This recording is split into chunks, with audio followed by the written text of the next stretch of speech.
I'm near a golf course without golf clubs. It's just how I roll. Anyway, I hope you enjoy these videos.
So it was exciting to grow up and to be able to move to my own home and be able to put salt in the food.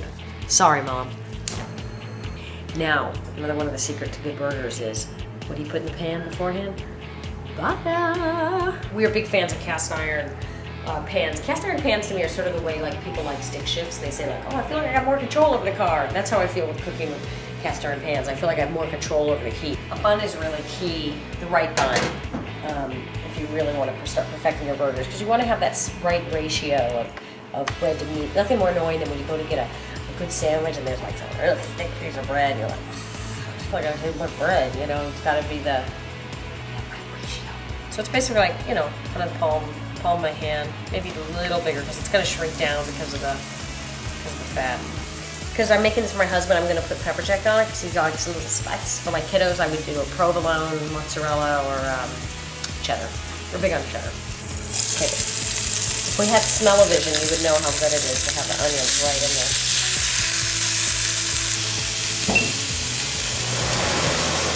Sorry, I have to put the fan on.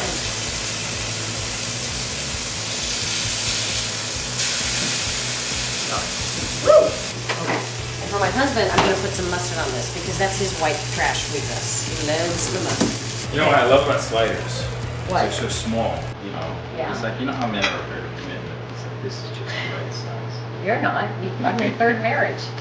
Okay, now I should have toasted the bottom, but I want to know what you You have think. mustard in there? Of course. Okay, so you know how I am about mustard. Mm-hmm. I'm trying to do the no carb thing right now Mm. because my fat jeans were tight on me. Oh, those are so good. How would you feel if I put garlic salt in it? No, fish garlic. Yeah, I was testing you. Oh, I was testing you on that. it'd be nice if it's some of that Spanish smoke. Well, I don't know about that. Yeah, I just know about the Hungarian. It gives you a little bit of, I just think the onions in it make such a difference. because then it tastes a little bit like barbecue. More like a party grill.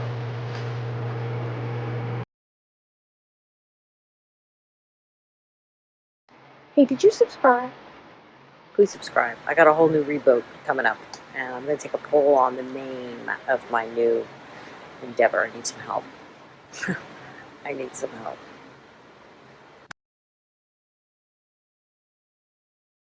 If you haven't figured out what you're going to eat for dinner by 4, you're kind of screwed. So, I have enough time to make this dish today. It's going to be chicken, cheap wine, onion, garlic, kosher salt, pepper, chicken broth, and I also need some rosemary and lemon, but that's where my neighbors are going to come in and help me. But they don't know it. It takes a village to make dinner. Okay, that's enough. Now I've got to go to my other neighbors to get a lemon. I have the best neighbors. I shove a lemon up the cavity of this chicken, and the idea is for the lemon to explode and the flavor of the lemon to permeate the meat. I find, though, that my neighbors' lemons I tend to be a little more thick-skinned, so that doesn't always explode. But I'm gonna try it anyway. So you always want to take the chicken and rinse it off. When I was producing a medical show, there was a woman who called up once and said, "Is it true you have to rinse your chicken in bleach?" This would be a fallacy. Then it always comes with special little surprises like a neck and stuff like that. I just throw all these extra little chicken presents into what I'm making as the sauce. Lots and lots of salt. I always like to put some olive oil, rub it on for the extra crispiness. Now here's when you kind of have to assault the bird a little bit here, so I'm going to stab it, different places like this. Okay. Why am I doing that? Because now I'm going to start shoving the garlic and rosemary in it. Now, I'm sure everybody knows how to deal with garlic, but just in case, obviously, you cut off the ends. You use the flat of your knife with the ball of your hand. Get the peel off. Okay, so I'm going to stick the garlic, not just under the skin, but sometimes like really even in the meat, so that the meat really gets that garlic flavor. I did this with my kids last time I made it, and they got into it. They liked the chopping, they liked the shoving in the chicken. I told them about how you have to wash your hands really well after you touch raw poultry. So now the rosemary also gets shoved in there. And what's nice too is this gives it a presentation when you take it out. It's a good reason to be buddies with your neighbors, because I planted a lot of herbs. I didn't plant rosemary because I'm like, my neighbor Charlie has it. And I said to him the other day, "You know I steal your rosemary, right?" And he's like, "Oh no, but that's okay," because it grows like a weed. I'm going to take Shea Shea Le Lemon. I'm going to try some different. See if that helps. There. Okay. Now comes the onion cutting. Some people are okay with the onion cutting. It's tough for me. Okay. Does not have to be perfectly chopped. It can be very loose. It's for flavor. I get a cheap bottle of white wine for this dish. If you spend more than $4.50 on a bottle of wine for this dish, you're paying too much.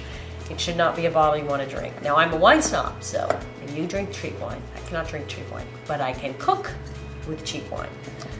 How much of this bottle am I going to use? All of it.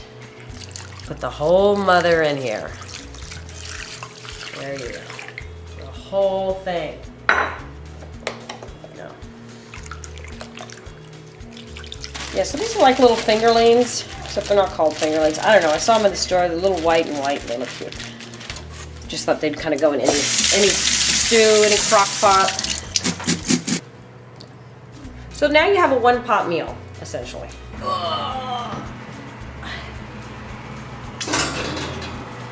Okay, so now the catch with this is it's going to take a while, because I set it for $3.50. I don't put it higher than $3.75, which means it's going to take a long time. The whole idea is more like the slow roast. The meats that are cooked at lower temperatures for a longer amount of time, they're just more flavorful. Now you really need a turkey baster. I used to have a baster, and I don't know what the deal is, if like some single woman who wants to have a kid on her own has like stolen it from me or something, but I don't. So I'm going to use a big spoon, which is kind of a drag, because basting the chicken is super key. You have to do it several times while you're cooking it. And the cooking is going to take about an hour and a half to really do it right. So I got to hurry up because my kids are needing my attention here. But here's what I'm going to do. When I take the chicken out, I'm going to take all that brothy wine stuff and I'm going to mix it up with some mustard and some cream and make a sauce like this. This is what I did a couple days ago. It's a mustard cream sauce, and then I'm going to drizzle it over. Bon appetit!